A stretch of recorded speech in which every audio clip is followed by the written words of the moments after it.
Welcome to the Fantasy NASCAR podcast brought to you by racefortheprize.com.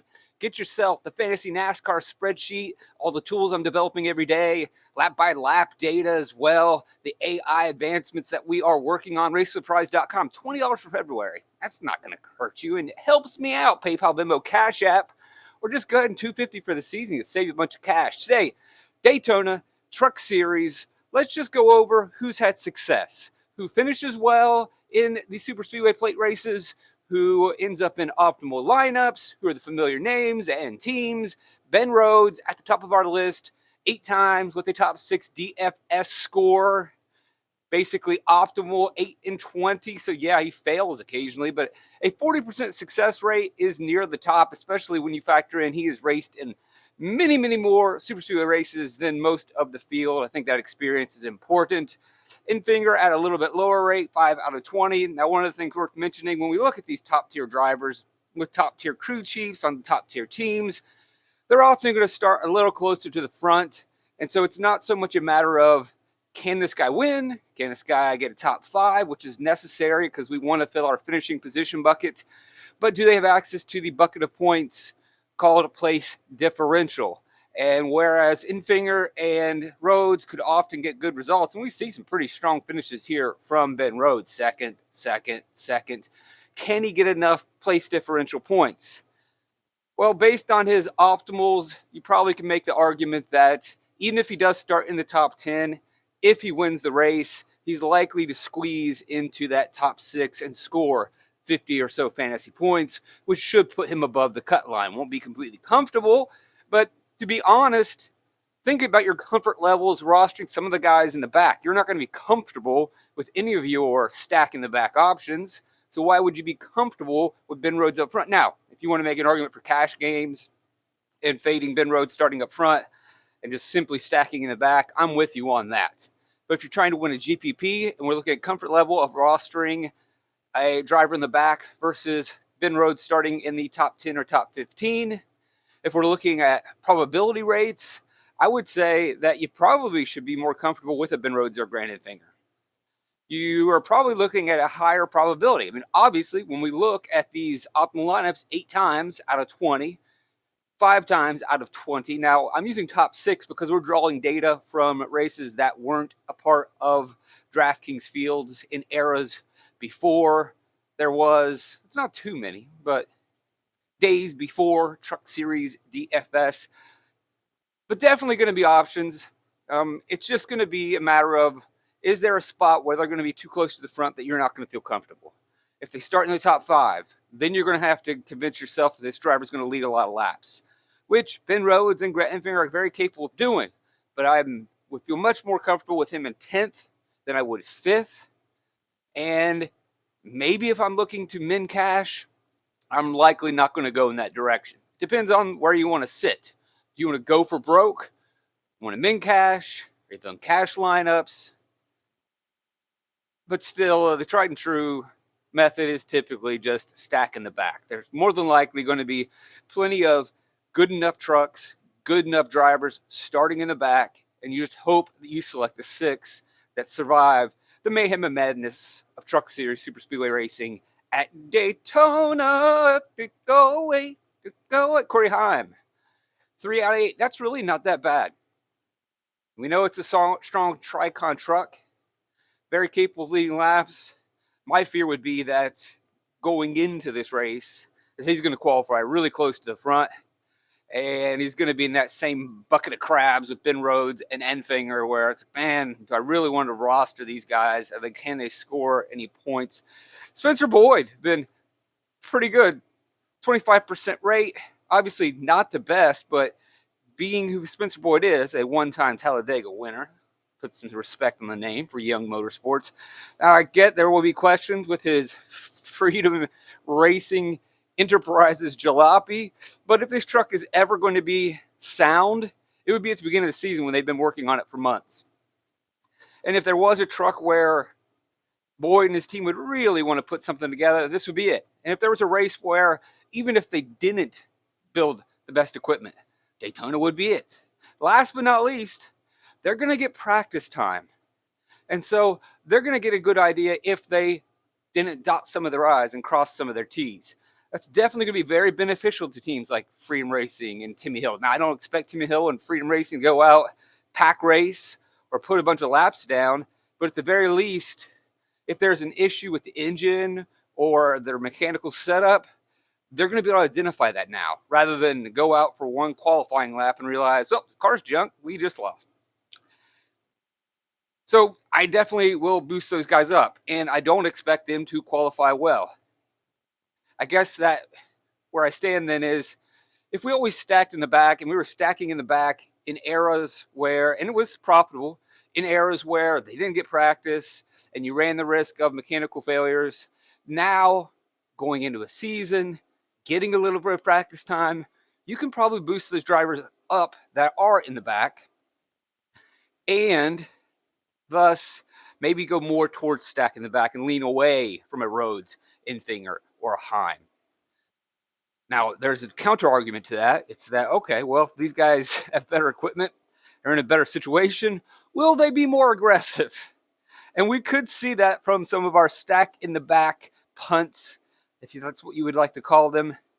And boy, the last thing we want to see is a race with those guys with a little bit of courage and confidence.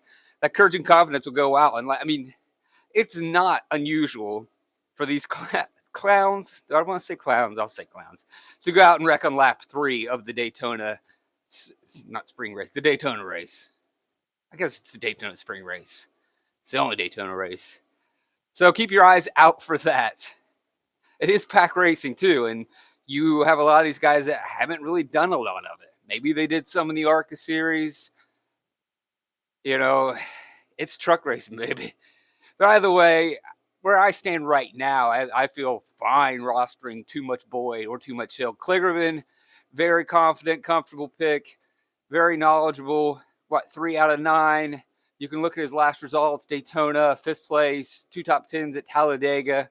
Very much expect him, now that he has returned to the Henderson truck for some part-time rides, to be a contender for a top 10, maybe even a possible race winner. But is he as good as Rhodes, Enfinger, and Heim? Yeah, I think as far as talent, at least in a super speedway race, why not? Is his equipment as good? I don't think it matters in this race whatsoever. And there's really not much of a difference. I mean, they all use Elmore engines. Like, the setups have not changed much in the truck series for years, and the Daytona setup, they pretty much know what to do, how to make the truck stick to the track. I mean, the truck sticks to the track at intermediate tracks. It's definitely going to be glued in at Daytona. So, look, I don't think there's much of a difference there. Raja, 5 super speedway races. He's hit 2 times at a 40% rate. Spire, just as good as anybody else. The equipment's right up there, and they may actually be better now that they're not having to deal with Rev Racing. And I don't know how many resources they were sharing over the years in relation with Nick Sanchez's team, also with Kyle Busch a couple years ago's quasi team. Maybe Spire, obviously they have connections to Hendrick, could really take a step forward now that they don't have to carry that baggage. I don't know. Don't know if there are different engineers or crew chiefs that have, or crew members that have come in. We'll see. We'll see what Spire does this year, but definitely Raja possible. Look at how poor Stuart Friesen's done in terms of optimals. And we look at his finishes, not that great. We know he has good enough equipment. We know he's a good enough driver. But, I mean, you look, here's his non-top 18 rate. So what this is, how many times does he finish outside of the top 18? Meaning, for all intents and purposes, it's like a DNF, right? More than half the time, he doesn't get to the end. Pretty rough go there. Not so good. Tanner Gray as well. Only 2 top 6s in 12 races. Only 25% of the time does he get a top 15. So only in a quarter of the races he gets top 15. And in the majority of his races, 3/4 of them, he's pretty much DNF'd. Tanner Gray, Tricon. Now, I don't know how deep into the stats some people will go, but if they do dive in deep and this video does get a bunch of clicks, then it's possible to be contrarian and roster Tanner Gray. But if he's starting inside top 10, I don't think you'd have to go Galaxy Brain to want to do that. If he's starting in the back, sure, but I don't see why this Tricon truck would start in the back. And that may be a big reason why he doesn't have as many optimal lineups, just qualifying well. But I think the bigger reason is he's just not finishing well. Haley's in the field. Very excellent super speedway racer for Colleague Motorsports. Going to be Inspire Equipment. Yes, please. Caden Honeycutt's going to get the Phil Gould treatment with Al Nice. Gould is the leader of the best niche truck week in, week out. Honeycutt, 2 out of 3. Definitely going to be on your radar. And we have seen niche trucks do well at super speedways in the past, a la Ross Chastain. Dozat, NYFD, making their routine super speedway appearance. 1 out of 12. No thank you, but if you're stacking in the back, probably halfway decent truck. Boy, Tyler Ankrum, you know he's going to have a good truck, but he has not been good at the super speedways either. 1 out of 13 and a top 6. About half of his races, he does get in the top 15, but then the other half, he is DNFing. You can see on the right side of your screen, 11, 7, 14, 10. I don't think a 7th place finish is going to get it done for Tyler Ankrum. We need a top 5, and you're going to need some place differential. Let's continue to flip through here. As I close out, you can see the data, talk about some of the guys you want. Johnny Sauter jumping back in the truck for Thor.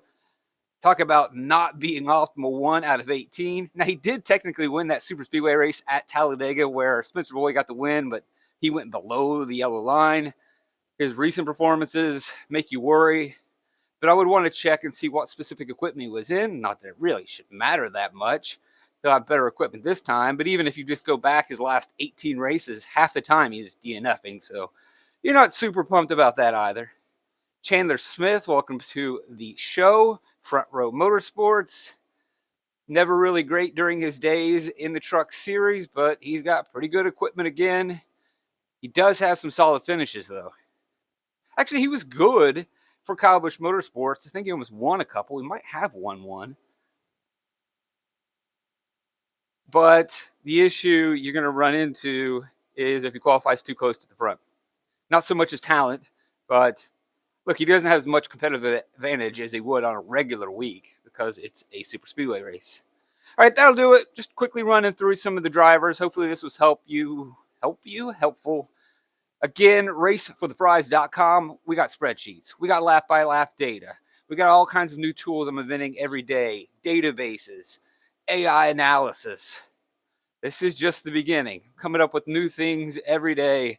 It's a long season. Come be a part of the ride. $20 for February. You just simply Venmo, PayPal, Cash App it over to me, and I share the stuff with you. Or $250 for the season. You have to worry about it again, and you buy us some Mickey D's. Thanks for joining me. Trip the Light's fantastic.